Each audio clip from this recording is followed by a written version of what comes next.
बिस्मिल्लाहिर्रहमानिर्रहीम। आज का हमारा लेक्चर नहम जमात की दरसी किताब उर्दू की नज़म नंबर 2 के बकिया अशार हैं। पिछले लेक्चर में हमने जो है पहले 3 अशार और तारुफ पे गुफ्तगू की थी। आज हम बकिया अशार पे गुफ्तगू करेंगे। तो शेर नंबर 4 इस नज़म के अंदर जो है, जमे जिस तरफ आंख जलवा है उसका, जो यकसू हो दिल तो वही चार सू है। इसमें जो मुश्किल अल्फाज के मानी हैं, जमे गौर से देखे, जलवा निज़ारा, यकसू एक तरफ, चार सू चारों तरफ।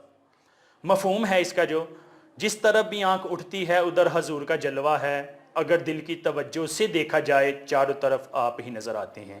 तशरीह 2 अहम नुक्तों से हम करते हैं। इसमें 2 अहम नुक्ते बयान हुए हैं कि हर तरफ आप सल्लल्लाहु अलैहि वसल्लम के जलवे हैं और आप हर सू मौजूद हैं। तशरीह हम इन्हीं नुक्तों को मद्देनज़र आके करते हैं। इस शेर में शायर ने कहा है कि वो जिस तरफ भी देखे इस तरफ इसको हजूर पाक सल्लल्लाहु अलैहि वसल्लम के जलवे दिखाई देते हैं। आसमान की तरफ निगाह उठे तो मकाम मुस्तफ़ा की बुलंदियां नज़र आती हैं, ज़मीन पर नज़र डालें तो हजूर की रहमतें नज़र आती हैं, पहाड़ों को देखें तो जलाल हजूर पाक सल्लल्लाहु अलैहि वसल्लम सामने आ जाता है, बहारों को देखें तो जमाल पर नूर सामने आ जाता है, कली को देखें तो तबस्सुम मुस्तफ़ा सल्लल्लाहु अलैहि वसल्लम नज़र आता है, फूल को देखें तो चेहरा वज़ुहा नज़र आता है, दरियाओं की रवानी में रहमत हजूर सल्लल्लाहु अलैहि वसल्लम नज़र आती है, सहराओं की वसत में सखाफ़त हजूर नज़र आती है। गोया आशिक को हर तरफ महबूब दिखाई देता है। मोहब्बत में एक मुकाम ऐसा आता है कि जब हर चीज़ हर जगह अपना महबूब नज़र आता है, तो अमीर मेनाई इस शेर में अपनी उस कैफियत को बयान करते हैं। हज़रत पाक सल्लल्लाहु अलैहि वसल्लम से इस कदर मोहब्बत है, उनकी मोहब्बत में इस कदर डूब गए हैं कि उन्हें हर जगह हर सू हज़रत पाक सल्लल्लाहु अलैहि वसल्लम की ज़ात ही नज़र आती हैं। किसी शायर ने क्या खूब कहा है, जिधर देखता हूँ तू ही तू है। एक और शायर जो है इसी चीज़ को, इसी मामले को, इसी कैफियत को कुछ यूँ बयान करते हैं, हर सिम्मत उसी नूरे मुजस्सम का उजाला, वो शमा शबिस्ताने हिरा सब के लिए है। शेर नंबर 5 जो नज़म के अंदर है, तेरी राह में खाक हो जाऊं मर कर, यही मेरी हुर्मत यही आबरू है। इसके अल्फाज के मानी जो मुश्किल लफ्ज़ है उसके मानी राह रास्ता, खाक मट्टी, हुर्मत अज़मत, आबरू इज़्ज़त। मफ़हूम है इसका, आप सल्लल्लाहु अलैहि वसल्लम की राह में फ़ना हो जाऊं मर मिट जाऊं, इसी में मेरी अज़मत और इज़्ज़त है। इस शेर को भी हम जो है वो 2 नुक्तों से बयान कर सकते हैं। उसकी तशरीह को मदीने की मट्टी से निस्बत, और दूसरा जो अहम नुक्ता शेर के अंदर है हजूर से मोहब्बत व अकीदत। यानी इस पूरी नात में, पूरी नात के सारे अशार में अमीर मेनाई ने हज़रत मोहम्मद सल्लल्लाहु अलैहि वसल्लम से अपनी मोहब्बत का इजहार बड़े खूबसूरत अंदाज में किया है। तो इस शेर में भी शायर कहता है कि वो मरने के बाद खाक बन जाए, और ये खाक उन रास्तों की मट्टी बन जाए जिन पर हजूर पाक सल्लल्लाहु अलैहि वसल्लम के मुबारक कदम लगे हैं। इसी तरह हजूर पाक सल्लल्लाहु अलैहि वसल्लम के मुबारक कदमों से एक निस्बत कायम हो जाएगी। ये निस्बत और ये तल्लुक़ शायर के लिए सबसे बड़ी नेमत है, ये इसका सबसे बड़ा एजाज़ है, और ये सबसे बड़ी आरजू भी है, और इसे वो अपने लिए बाइसे इज़्ज़त समझता है। किसी शायर ने क्या खूब कहा है, तेरी मराज के तू लोहो कलम तक पहुँचा, मेरी मेराज कि मैं तेरे कदम तक पहुँचा। इस शेर से साबित होता है कि शायर की ज़िंदगी की सबसे बड़ी जो तमन्ना है वो ये है कि इसे खाके मदीना से कोई निस्बत नसीब हो जाए। हर मुसलमान की ख्वाहिश होती है ये। तो शायर अमीर मेनाई की भी यही ख्वाहिश है, मरने के बाद उसकी खाक मदीने की गलियों में और हवाओं में उड़ती फिरे। यही बात शायर के लिए फ़ख्र, हुर्मत और इज़्ज़त का बाइस है। शेर नंबर 6, यहाँ है ज़हूर और वहाँ नूर तेरा, मकामे भी तू ला मकामे भी तू। तो लफ्ज़ अल्फाज के मानी जो है मुश्किल वो मैं बता देता हूँ। ज़हूर ज़ाहिर होना, नूर का मानी है रोशनी, मकाम मादी दुनिया, और ला मकाम आलमे बाला। मफ़हूम है इसका, इस दुनिया में आप सल्लल्लाहु अलैहि वसल्लम ज़ाहिर हुए हैं और दूसरे जहां में आप नूर की सूरत में मौजूद होंगे, यानी आपका जलवा हर जगह मौजूद है। तो 2 नुक्तों से इसकी तशरीह भी हम कर रहे हैं। 2 अहम नुक्ते इस शेर के अंदर भी बयान हुए हैं कि मकाम में आप सल्लल्लाहु अलैहि वसल्लम का ज़हूर है और लामकाम में आपका नूर है। यानी दुनिया में ये बहस चलती आ रही है कि हज़ूर पाक वसल्लम को बाज़ लोग कहते हैं कि वो नूर हैं, और बाज़ लोग कहते हैं कि नहीं, वो इंसानी शक्ल में इस दुनिया में नमूदार हुए हैं, यानी वो इंसान है, यानी वो ज़ाहरी उनका एक वजूद है।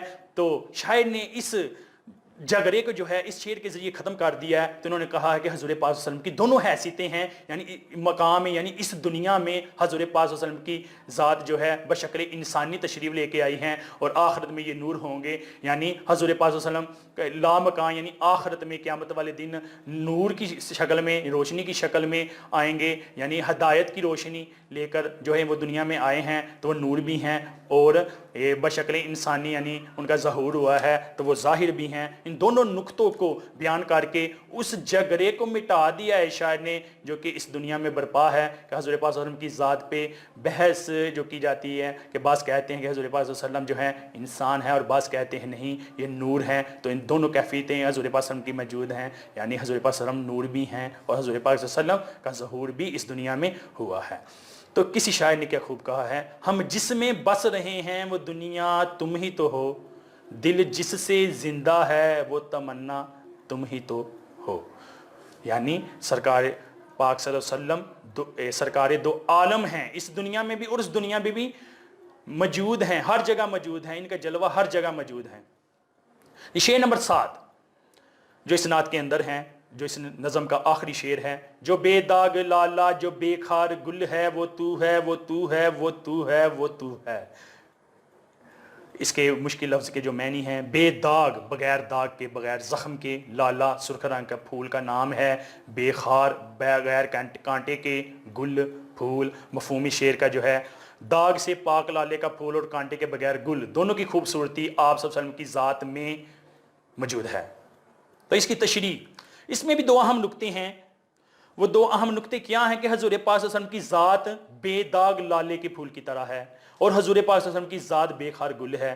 گویا شاعر کہنا کیا چاہتا ہے، اس تشریح کو ان دونوں اہم نکتوں سے ہم بیان کرتے ہیں۔ شاعر نے حضور پاک صلی اللہ علیہ وسلم سے اپنی محبت کا اظہار مختلف انداز میں کیا ہے، پوری نعت میں، پوری یعنی کہ سارے شعروں میں، اس شعر میں بھی حضور پاک صلی اللہ علیہ وسلم سے محبت کا اظہار کرتے ہوئے نظر آتے ہیں۔ تو شاعر کہتا ہے کہ آپ صلی اللہ علیہ وسلم کی مبارک ذات ہر قسم کے عیب سے پاک ہے، آپ کی خوبصورتی ہر لحاظ سے مکمل ہے، آپ کا کردار مثالی ہے، آپ کا اخلاق جو ہے اعلیٰ ہے، آپ رحمت دو عالم ہے۔ شاعر کہتا ہے کہ آپ بہت خوبصورت ہیں، آپ خوبصورتی کا سرچشمہ بھی ہیں، کائنات میں جتنا حسن ہے وہ آپ کی ذات پاک کا صدقہ ہے۔ لالے کا سرخ رنگ کا وہ پھول جو بغیر کسی داغ دبے کے ہو اور دیکھنے والوں کو بڑا حسین نظر آتا ہے، تو وہ آپ صلی اللہ علیہ وسلم کی ذات ہے۔